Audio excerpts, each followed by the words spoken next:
ప్రతిఘటిద్దామా అని చెప్పేసి నేను యావత్ ప్రపంచానికి నేను తెలియజేయదలుచుకున్నాను.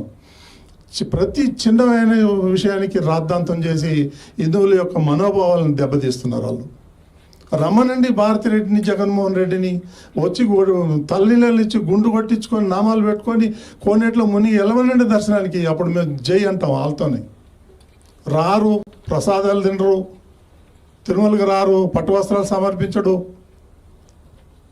ఇవన్నీ పెట్టుకొని వాళ్ళు మేము నిస్వార్థంగా మా మంచినీళ్ళు మేము తాగుతూ, మా టీ మేము తాగుతూ మేమందరూ పనిచేస్తూ ఉంటే ఇప్పటి వరకు కూడా మా కమిటీ నుంచి ₹1 ఈ 9 నెలల్లో టీటీడీకి భారం వేయలేదు. ఇది ఆన్ రికార్డ్. ఇంత మేము మంచి పనులు చేస్తూ ఉంటే వాళ్ళకి ఓర్వలేదు.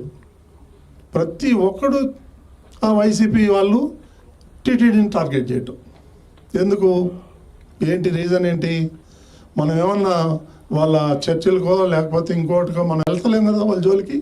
వాళ్ళు ఎందుకు వస్తారు మన జోలికి? ఇప్పుడు నేను 18 సంవత్సరాలు అయింది టీవీ5 పెట్టి. 18 సంవత్సరాల్లో టీటీడీకి వ్యతిరేకంగా ఒక స్క్రోలింగ్ కానీ ఒక వార్త కానీ వేల. ఎందుకు? వెంకటేశ్వర స్వామి కలియుగ ప్రత్యక్ష దైవం, ఆయన మా దేవుడు, మేము ఆరాధన చేసుకుంటాం. ఏదో చిన్న చిన్న పరిపాలనలో లోపాలు జరుగుతుంది, మేము సరి చేసుకుంటాం. అంత మాత్రాన మా దేవుడిని మేము ఇచ్చి రోడ్డు మీద పడాలనుకునే ఉద్దేశం మాకు లేదు, మేము చెయ్యం.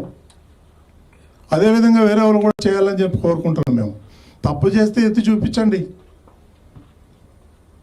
ఇంకొక విషయం ఏంటంటే, మేము మొట్టమొదటి సమావేశంలోనే, బోర్డు సమావేశంలోనే మేము అందరం కూర్చొని బోర్డు మెంబర్కి 20 టికెట్లు రోజుకి, చైర్మన్గా 100 టికెట్లు అని నిర్ణయం చేసుకున్నాం.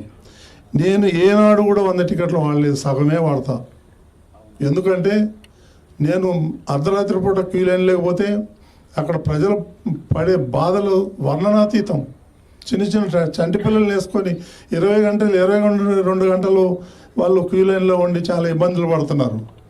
అది చూసి నాకు బాధేసి ఒక విఐపి వెళ్ళి దర్శనం చేసుకొచ్చే లోపల 25-30 మంది సామాన్య భక్తులు దర్శనం చేసుకుంటారు. అది నా కాన్సెప్ట్. ఒక్కొక్క రోజు 95,000 మంది దర్శనం చేసుకుంటున్నారు. సామాన్యులు మేము వేసినట్టు పెద్దపీట చంద్రబాబు నాయుడు గారు ఎప్పుడు సామాన్యులకు ఇవ్వండి, సామాన్యులకు ఇవ్వండి అని. మేము విఐపిని కల్చర్ స్లోగా తగ్గించేసి మేము సామాన్య భక్తులు పెద్దపీట వేస్తుంటే ఈరోజు ఒక పెద్ద మనిషి మీటింగ్ పెట్టి ఏదో పిచ్చి పిచ్చిగా మాట్లాడుతున్నాడు. నేను చెప్తున్నా, నువ్వు ఎవరితోన్నా పెట్టుకో, బీఆర్ నాయుడుతో పెట్టుకుంటే మాత్రం మర్యాదగా ఉండదు. నా గురించి మీకు తెలియదు. నేను ఎంతకైనా తెగిస్తాను. తప్పు చేస్తే చెప్పండి, చొక్కా పట్టుకొని అడగండి, మేము సమాధానం చెప్తాం. ఇప్పటి వరకు ఒక్క చిన్న పొరపాటు కూడా చేయలేము మేము. అది నేను గర్వంగా చెప్పుకుంటాను. పిచ్చి పిచ్చి మాటలు మాట్లాడుతున్నారు, వింటున్నాం కదా అని చెప్పేసి మా మీద దాడి చేస్తారు. నా మీద దాడి చేయి, పర్వాలేదు, నేను ఛాలెంజ్ చేస్తా. కానీ వెంకటేశ్వర స్వామి మీద అడ్డం పెట్టుకుని ఎందుకు దాడి చేస్తారు? ఇక వేరే గుళ్ళు లేవా? వేరే ప్రార్థనా మందిరాలు లేవా? ఎందుకు టీటీడీ మీద పడతారు మీరు? దీనికి ఒక చిన్న ఎగ్జాంపుల్ చెప్తా మీకు. ఏదైతే సిమ్స్ హాస్పిటల్ ఉందో అది నష్టాల్లో నడుస్తుంది కొన్ని ఏళ్ల నుంచి.